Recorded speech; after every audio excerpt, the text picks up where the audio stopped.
That yellow police sticker on my windshield felt like a scarlet letter.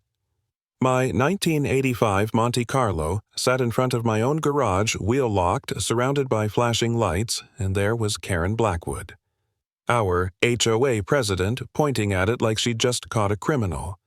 "That's my son's car." "He stole it," she yelled. The officers looked at me, looked at her, and suddenly I was standing in my driveway being accused of grand theft for a car I'd legally bought and registered myself.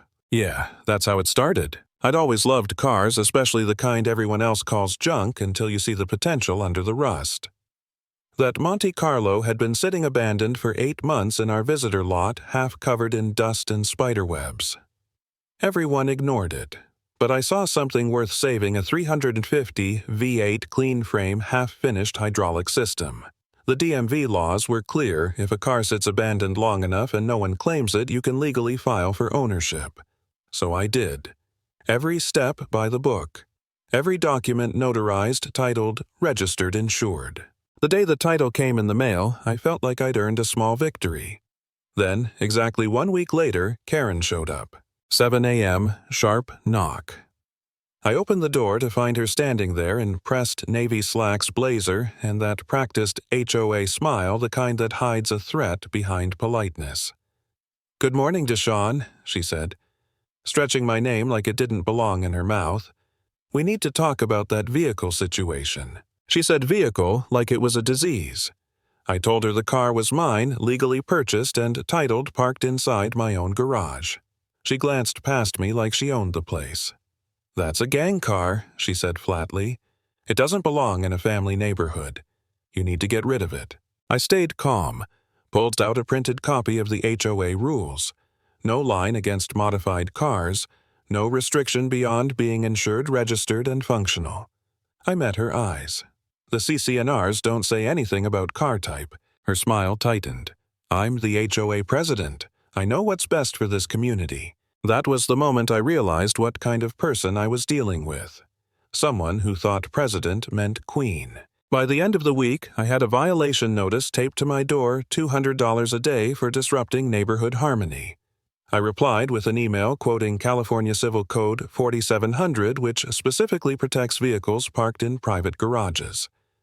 The HOA secretary, Janet Wong, thanked me for being thorough. Karen, on the other hand, replied to everyone, "This is about property values and safety." Safety. That word people use when they mean something else entirely. 3 days later, she started her online campaign. Suspicious modified vehicle in our family neighborhood. Photos of my car license plate, garage number, everything posted for the whole community to see. Some neighbors supported me, others stayed quiet. But the whispers had started. The next week she hosted what she called a community safety meeting. Of course I wasn't invited. Mrs. Hamilton, my elderly neighbor, sent me the email. I showed up anyway, stood quietly in the back. Karen was up front with a projector showing slides of vandalism and graffiti from completely different neighborhoods, pretending it was proof that cars like mine attract crime. When Mrs. Hamilton stood up and asked why I wasn't given a chance to defend myself, Karen's tone turned sharp. "We tried to handle this privately," she said, "but some people refused to cooperate." The some people was me. That night I sat in my kitchen surrounded by documents, title insurance, HOA bylaws, even DMV correspondence. I thought about my father telling me do things the right way even when shortcuts look easier. I had done everything right, but somehow I was still the villain in my own neighborhood. For the first time I wondered if I'd made a mistake buying that car at all. Maybe I should just move, or sell it and the drama. But then I looked out the window at that Monte Carlo, the one I'd restored bolt by bolt.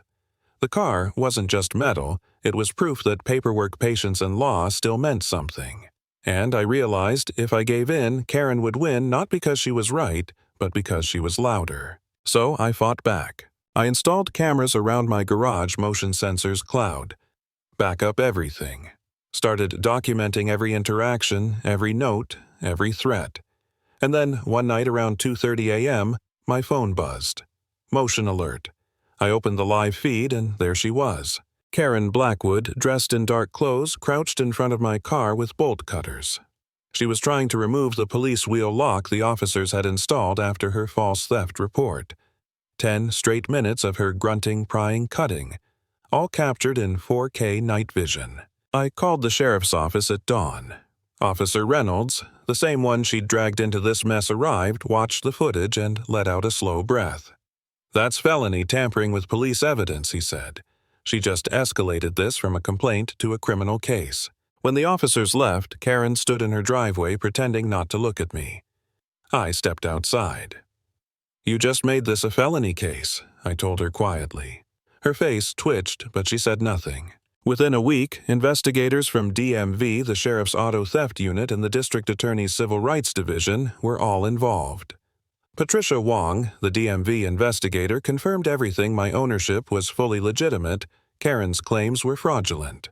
Her report included that damning quote from one of our earlier conversations, Karen saying Ethan saw that car first. He wanted it. That makes it his. The law didn't agree. The HOA called a community hearing once the investigation became public. 47 residents showed up. Karen sat at the front, arms crossed, still wearing that blazer-like armor. I stood at the podium with my evidence photos, recordings, the video of her with the bolt cutters. When the footage played, the room went silent except for her voice on the audio muttering about showing this community who's in charge. Then came the moment that broke her facade. Detective Webb asked Ms. Blackwood, "Did you have reason to believe the vehicle was stolen when you filed your reports?" She hesitated. "Well, theft of community harmony." Ethan felt connected to that car. The crowd actually gasped. The detective's tone sharpened. "Ma'am, 16-year-olds cannot own vehicles under California law, and emotional attachment does not constitute ownership." The board's secretary spoke up, clearly shaken. The board did not authorize any of Ms. Blackwood's actions. Her conduct was personal and outside HOA policy. Even Craig, the guy with the massive lifted truck and Confederate flag stickers, stood up. "My truck's louder, messier, and actually parked in the wrong space." She never said a word to me.